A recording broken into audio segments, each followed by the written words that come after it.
Hello, everyone. I'm going to wait for a bit till more of you join in. But today is a special episode, special for the one reason that it's to talk about matters of heart. Tomorrow is World Heart Day, and on this day, we have somebody absolutely, the right person to be here to tell us more about matters of heart, and that is none other than Dr. Ganesh Kumar. I'm going to tell you more about him, but first, let me get him on the call and let him have his join us first.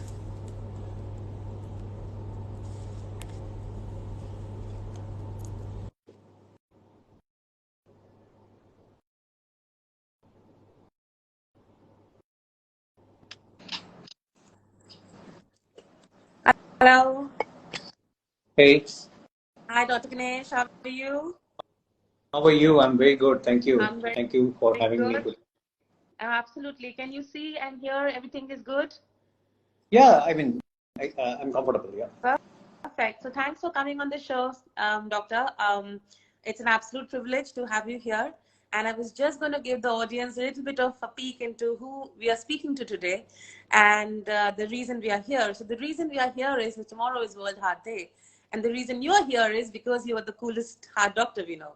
So I'm going to just tell the audience a little bit about you. And I'm going to have to read this because it is too tough in technical terms for me to have remembered this.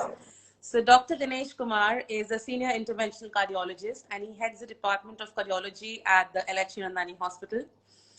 He's got more than 20 years of experience and he was the first to set up a 24 by 7 PAMI program, which is a round the clock emergency angioplasty in heart attack patients.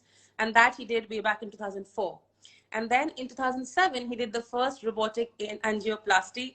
He's gone on to do a lot of cool things, and I know he's a guru in the TAVR, which is a transcatheter aortic valve replacement. He also proctors many cardiologists across India and Southeast Asian countries, and he's a recognized DNP teacher for cardiology. So you are the best placed person for us to get a few very simple but questions that have been on our mind for the longest time. So thanks, doctor. Thanks for taking the time on a very busy Tuesday afternoon. Thank you. Thank you so much for the kind words and kind introduction. Yeah, and so I'm glad that I'm here, and I will try to address some of the key questions that we have on the eve of the World Heart Day. So let's Absolutely. start. I'm going to start very simple and very basic because it's been on our minds, but now as 40 somethings and we hear so many runners and so many of, I mean, most of us in the urban India are now turning towards fitness in a big way, be it going to gyms or taking up better diets and exercises. And still we hear, I mean, I don't know how on and off, but we still hear of people suddenly having heart failures or liver-ischemic heart attacks. So my first question is then, how are we Indians genetically placed in this conversation around heart? Well, for last decade and a half, 2 decades, we have been harping on the amount of exercise that all of us should be doing, and the basic things all of us know, like one needs to be active and low on calories and be fit to avoid heart disease. But what we are fundamentally missing is the other part of the lifestyle that we are parallelly leading. So what I mean is, you are extremely stressed person, and at the same time you try hitting a gym. You sleep for 4 hours, you try hitting a gym. It doesn't run parallelly. Unfortunately, it is running parallelly in people's life, right? So let me explain to you. Uh, I have last 10 years of data that I was pulling out from our hospital, and to our horror, we saw that almost there is a 200% increase in the heart attacks amongst the age group between 30 and 40, and almost an equal number of cases between 40 and 50 in between 2009 and 2019 at LH Hirandani Hospital itself. So we are talking about the community Powai at large, and this age group people do come with heart attacks, and that's very disheartening to see that that's the increase of numbers that we have seen. So when you go deep into it, you see the young India. the vibrant India, I mean, it sounds good, but when it comes to a young India, there is a lot of pressure on the so-called young Indians to perform. I mean, look at the way people are working. 2 decades back, I used to think as a doctor that I am the only guy who's working, or my community is the only community who's working with no boundaries as far as hours are concerned. Like you're working midnight, you're working in the morning, emergency hours, blah blah, and maybe few more professions at that time. But now you see most of the youngsters, especially in this corporate world, I mean, they are working from. I mean, there are no timings. These guys are sitting with laptops at midnight. They're sitting with laptops at post midnight, early mornings, clocking 16 to 18 hours of work, and on top of it, there is always a feeling of insecurity amongst them. I mean, some of these patients, when I actually have a heart-to-heart talk with them, what is bothering them? What bothers them is the insecurity of job loss. You know, so the insecurity of job loss happens, especially in countries like ours, subcontinent up to Japan, because of huge population. You know, there is a lot of skilled labor that is available today. So if you don't do it, somebody behind you in the queue is going to do that job. So in the process, what happens? You are given targets by your superiors in offices, which are like most likely you can't meet it. They are not practical. The way I'm not pointing about one IT company or this company or that company. I'm just talking about in general, like The trend over and the here. other hand, yeah, and on the other hand, these people, I mean, they are doing what three people should be doing. One guy is doing that job. While I was just coming up the elevator, I just saw on my laptop on one of the news sections that one of the cybersecurity company have cut down the work hours from 4 days a week. Just now, just 15 minutes back, I saw that. It was so heartening to see that. I mean, the productivity goes up. You know, that company is actually going to take care of their employees by cutting down their work hours. It doesn't mean that, I mean, it's a good thing. Many of the Scandinavian countries are looking towards that. You know, work hours, work-life balance. So the concept of work-life balance doesn't exist in India. Urban India, it's zero. I agree And with you. when you talk about work-life balance, most of your superiors, they look down upon you. They think you don't want to work. You know, I mean, that is where fundamentally we are going wrong. And then when parallelly you want to save yourself by joining a gym and by doing a marathon, by running yourself, calling yourself as a fit guy, sometimes you drop dead because parallelly you are not leading a good life, right? I mean, fitness cannot come without having those number of hours or of sleeping or adequate sleep or rest to you. So that's the reason you have heart attacks, even though you try to hit a gym or you try to do long runs and all, because there are some plaque development that happens in the arteries of the heart. They rupture and they give a heart attack. You may not be having serious blocks. Many of these runners, so-called the fit young India, because of the stress, they develop what is called as plaques in the arteries, coronary arteries. They will not be picked up by your routine stress test or the routine test that we do in the health check departments. You know, and when you do these aggressive exercises, gyms and all, these plaques, they tend to rupture. Like how paint comes off the wall of the from the wall. You see a crack on the wall, a paint comes off, right? How it looks inside the artery, the same thing happens without having any serious block. And when the this plaque rupture happens inside the word plaque means some deposition of cholesterol inside the artery, a 20% deposition, a 30% deposition. I mean, that's not considered as anything serious, right, in normal life. But when you do an aggressive exercise, these plaques are known to rupture, and that leads to a heart attack. The remaining passage gets occluded by the clot, and it gives a heart attack. I mean, isn't that ironical that the exact same thing you turn to feel healthier or become healthier is sometimes the bane of the worst bane then? Well, so when the message is when you want to lead a healthy life, Holistic. it has to be a holistic thing. I mean, you can't say that I will be doing aggressive gym and I'll be eating next to nothing, and I'm a fit guy. That myth should be really be removed, and we need to look deeper towards the life that we are leading, and we have to look inwards and see what is healthy now. I mean, you've taken so many of my questions and literally packed them into one. My other questions were going to be that what is economic burden of unhealthy hearts these days? I think, you spoke about the fact that in order to be more economically viable, we are also burning our hearts faster. But right. So let's put it like this. You talk about economic burden. Most of the, I mean, it's a responsibility of the regulators as well as the corporates. You want to make people work almost 7 days a week or 6 days a week, and you want them to clock X number of hours. Well, in the process, what is happening? You're actually reducing the productivity of the country. That's what I believe. How?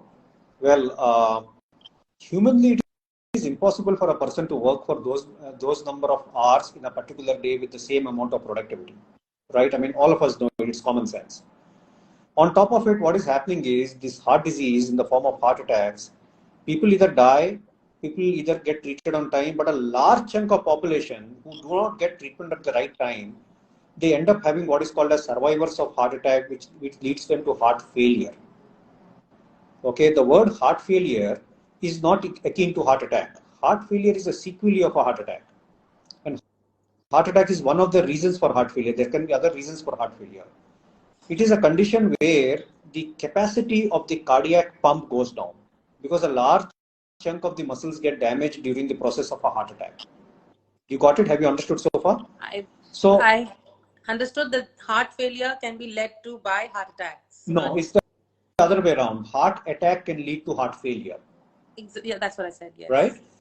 So what happens is when you survive a heart attack and you do not get, a large population of the country, they do not get treatment at the right time, even during the heart attacks, even though you are in the urban area, living close to the hospital. For different reasons, people do not get treatment at the right time. I mean, that's a whole discussion in itself. So when you do not get treatment at the right time, what happens is you survive, but you survive with a weak heart. Okay, the pump of the heart goes down, and that leads you to what is called as heart failure. In heart failure, people are breathless in day-to-day activities. Okay. So heart failure does not mean that it's given up completely. Heart failure means living with a suboptimal heart. Exactly. So heart failure patients can be anybody amongst us who are on medications and their life is going on. Something called as compensated heart failure and something called as decompensated heart failure. The decompensated heart failure are not able to take it anymore. They are not able to do a basic activity like taking bath, doing their own activities at home, moving from one room to another room. That's a bad degree of heart failure in which you require repeated hospitalizations. You require additional devices. There are certain types of pacemakers that are put in these patients. There are certain type of LV assist. LV is a left ventricular assist device that is required. So the amount of spending that happens behind these heart failure patients from out of pocket or from insurance is itself an economic burden. On top of it, what is happening? The productivity is going off. I mean, I had gone through some statistics where 9 million productive years were lost by the beginning of this decade. And in last 10 years, by the time 2020 we hit, we have estimated around 25 to 30 million years of productive loss. Okay, that's the economic burden that we are talking about. And are we just talking about the urban India or all of India? I mean, the whole of India. The whole of India. These are the people. These are the young people who contribute to economy of the country, right? And when you remove them from the system, what happens? This is the loss. And how many of them are you removing? 25 million productive life years you're removing. So, I mean, you can't even fathom what's the economic loss. And genetically, Indians are not best placed in terms of heart health. Look, I mean, for last several years, we have been harping on this, that genetically we are not well placed. Asians, especially subcontinent people, we are not well placed. Well, let's not cry on that, because the same people who are leading a better life with the same genetics are doing better. Absolutely. Right? Our own cousins and brothers and sisters and our own blood, the genes, the genetic composition, who are living in other part of the world, they are not dying so young. So it's on So us. then what genes are we talking about? It is all the environment that we are at. Right? So when you talk about environment, the environment around you, the work environment, and when you talk about environment nowadays, a lot of talk is going on what you're eating and what you're breathing also. Absolutely. Right? I mean, there's an interesting article I was going. It was there in Times of India a week back that even during the peak of lockdown, from March to May, the air pollution levels were 8 times that of the WHO accepted standards. And we were still posting pictures of how clear the skies are. How clear the sky was. And still it was 8 times the limit set up by the WHO. So what are we breathing? What are we eating? I mean, we are eating pesticide-laced food. So, I mean, it's a combination of so many things. And I am talking about India, our very much neighborhood and where we are living. We are talking about that. I'm not talking about far-fetched places. I'm talking about urban India. No, absolutely. And I mean, to top it, of course, the basic things we should not miss.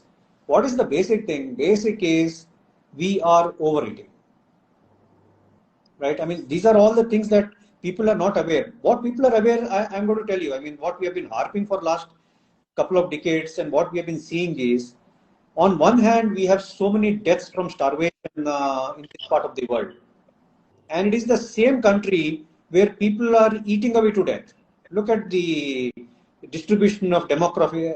I mean, how it's happening. Like we are. It's a very harsh statement, but it's a reality that we are eating away to death. How are we eating? I mean, look. When I was in a medical school 3 decades back, I remember my mess used to be closed. I was in a hostel in KEM Hospital in Mumbai, and I would, like, on a Sunday evening, would have to walk at least 1.5 kilometers, 2 kilometers to find some small UDP joint to have my dinner, right? And today, I mean, just at a click of your button from your phone, in 10 minutes time, you get the best of the food laced with calories, which is like, I mean, so where are we leading to? The young Indians are getting spoiled with the food choices, okay, and lifestyle choices. Lifestyle, and what is the worst in this? The worst in this are the children. You know, it starts from there. The children are overeating. Like you, me, our generation, we used to be skinny when we were teenagers. We used to be like absolute skinny children. I mean, you see children now, you hardly find a skinny child. Like in a class of 20 or 30, there used to be one fat child in my days. And that fat child, it was not because of overeating. It used to be because of some other disorder, right? Now, you go to a classroom or from a second or a third grade to a 10th grader or even 12th grade. I mean, there is childhood obesity. Yeah, the problem starts from there, and we as parents are to be blamed for that. Absolutely. And I think I can ask you what lifestyle measures to take, but I think for any intelligent person watching this show, it's pretty clear what is to be done.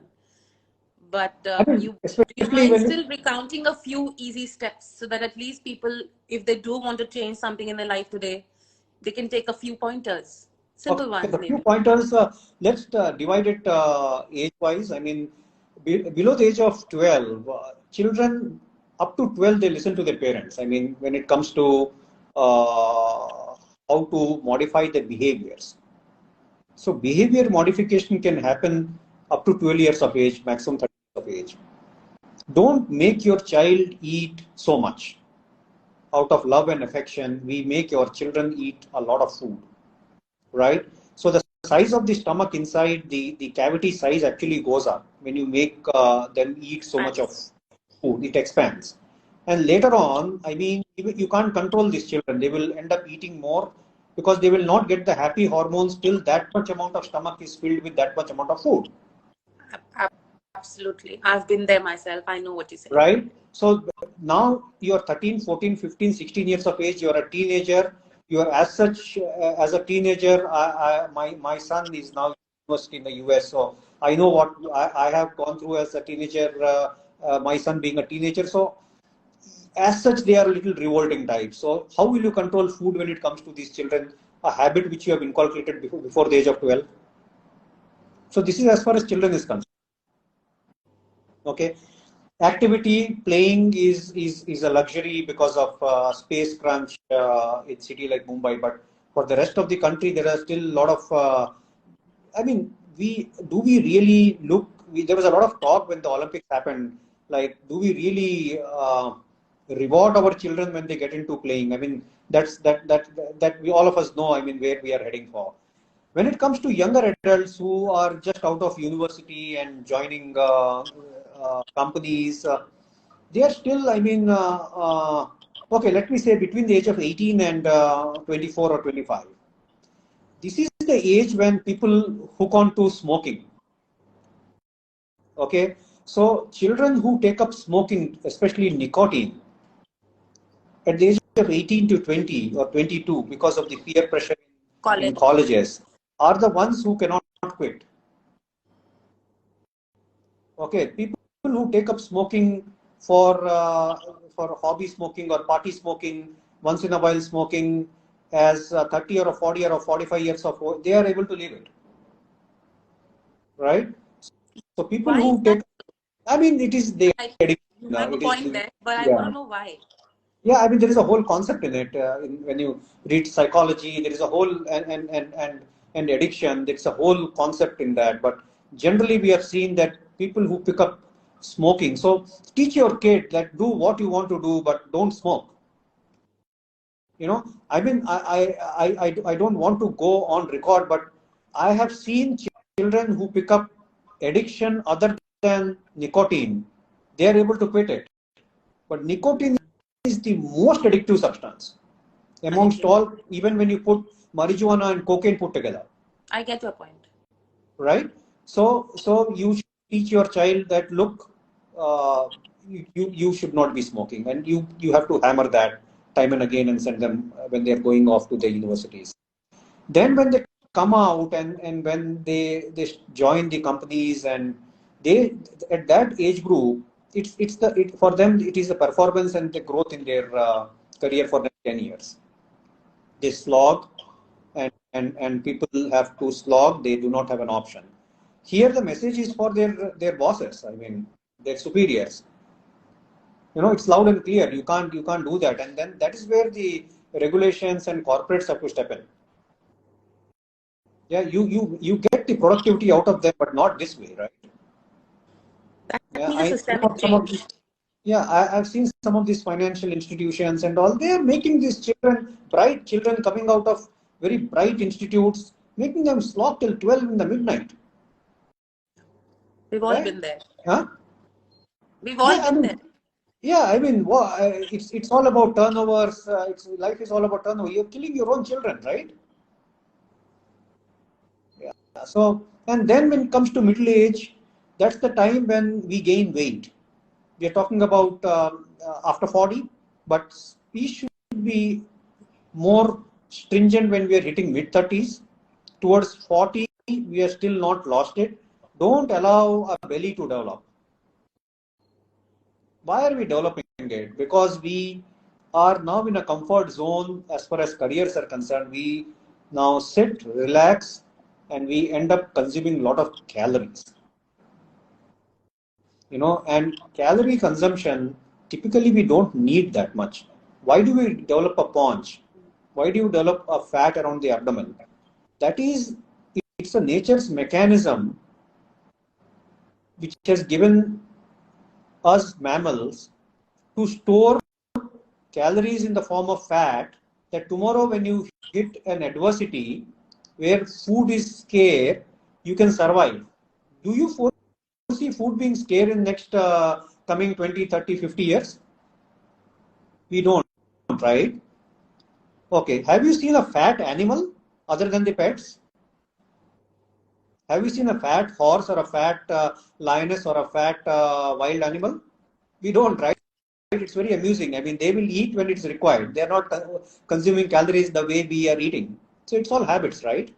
So most of us, if you actually sit with a paper and a pen, we will remember what we ate yesterday. At least both you and me, we remember what we ate yesterday. And most of us who have joined us, we do remember what we ate yesterday.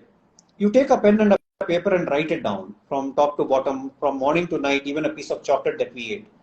From Google, you can write down the calories that we have consumed. For a roti, this much calories. For a bowl of rice, this much calories. For a piece of chocolate, this much. For an egg, this much calories.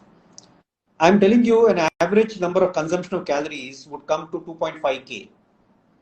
There will be people who will be about 3K. There will be people about 2K. There will be people about 1500K. We don't need that much calorie. 1800K is good enough.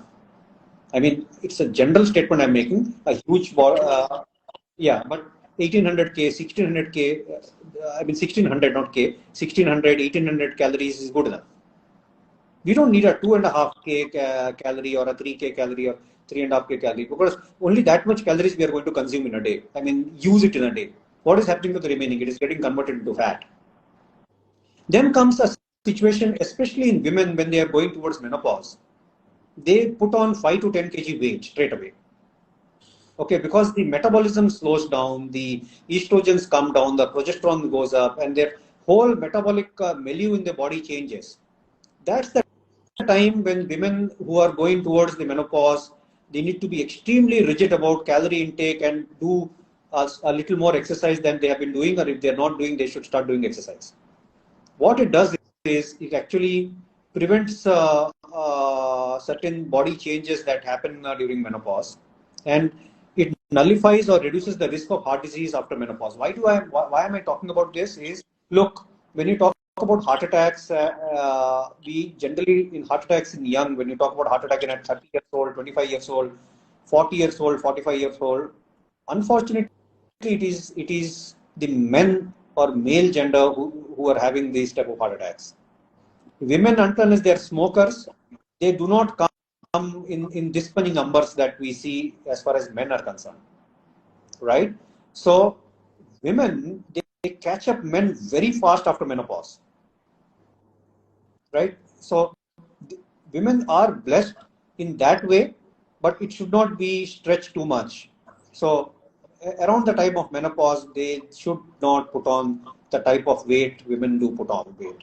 That is very, very, very helpful, in fact, for the audience that we have here, because if you're saying that up until 45-ish, they're not as many incidences, and then they catch up, I think that's a very good age to catch it up, if you can possibly, to get the weight and the activity levels both in right. I see a question here. What are the thoughts on keto diet? See, there are so many.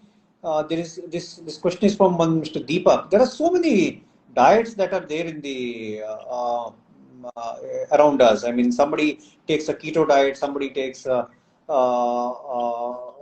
different type of diet, somebody takes what is called as intermittent fasting. So many things are there, right? But what is it is, all diets according to me are okay as long as you're able to restrict calories and reduce weight. I mean, every diet has been proven in some or other way that it is helpful to reduce weight. So let us not talk about this diet versus that diet. Intermittent fasting, is it healthy, is what somebody is asking here. I mean, intermittent fasting helps to restrict calories. Intermittent fasting is healthy, but it is not everybody's cup of tea. People who are working, I mean, they need to have long hours. So try to do an intermittent fasting where you're eating your first meal at 10 o'clock and a second meal at 6 o'clock. Most people who are working in the city of Mumbai cannot follow it. I'm not saying all, but most will not be able to follow that type of hard regimen, right? So intermittent fasting is helpful. Like somebody said, what about keto diet? Even intermittent fasting is helpful. Yeah, it helps to reduce weight. It needs absolute rigor and discipline. Absolutely. Absolutely. I mean, intermittent fasting for 5 days and 6th day you'll say, oh, today I have to go for a party at 8 o'clock in the evening or 9 o'clock in the evening. It breaks your rhythm, right? So that's not the way it works. Absolutely. I have 2 more questions to ask, and then we can go into a few of the audience questions. You talked a lot about everything else surrounding us except just the heart. But still, a word on the mental health and the heart health correlation. Because I think you started your conversation, and I almost felt like, it'd be good to have both you and Dr. Harish in the same conversation, maybe one of the days. But what is the correlation between both of these things today, from your cardiologist point of view? So when we started talking in the beginning today, we spoke about the happiness quotient when you're working, right? Job insecurities, how happy you are. How you balance your life as far as work-life balance is concerned. So when these things don't go your way, and on top of it, especially during these COVID times, last 18 months, we have seen people sitting at home, and for different reasons, many people lost jobs, and then a lot of insecurities creeped in. Fear of death came in at some point of time. People have lost their loved ones. So a combination of all these things led many of our patients to depression, actually. Right? There is a very thin borderline between, there is a thin demarcation between anxiety, generalized anxiety disorder, and depression. Right? A lot of anxiety can lead to depression too.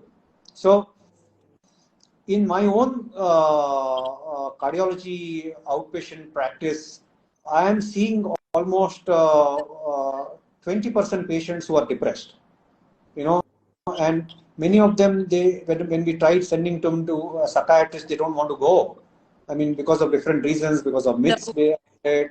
So, as a cardiologist, last 2 to 3 years, my prescription of an antidepressant has gone up big time. I am writing antidepressants not the heavy ones, the mild antidepressants.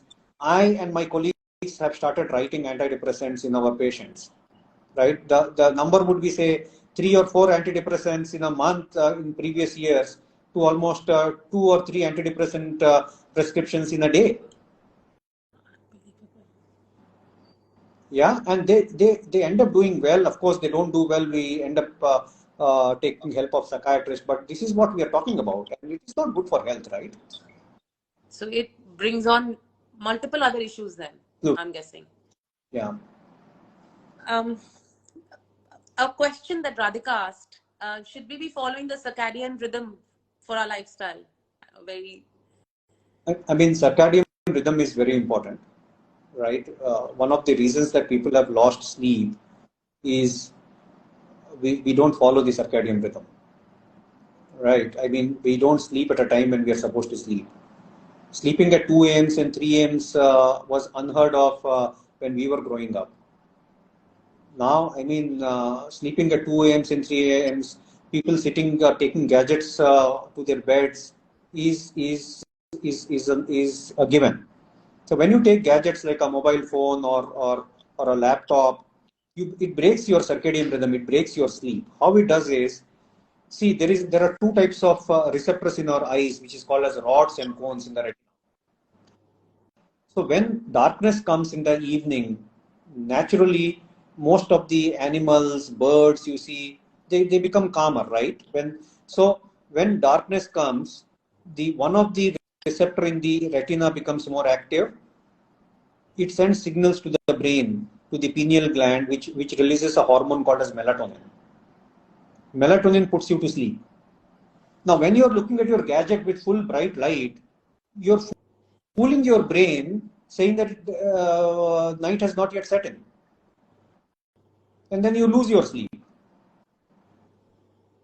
Guilty. Right? So you lose your sleep. You do it day in and day out, the whole circadian rhythm goes for a toss. Then you don't sleep. You don't sleep, you end up overeating. At night, 2 a.m., you'll open the refrigerator and snack there. So, yes, so this is a very, very good question. Somebody said circadian rhythm as a lifestyle. Yes. Sleeping early, getting up follow early. it as well. Yeah, you can't have the cake and eat it too. You cannot have these gadgets and abuse them beyond a point. It will break your backbone of cardiac health. I can't thank you enough for making such straight-laced comments. Very, very absolute straight bat.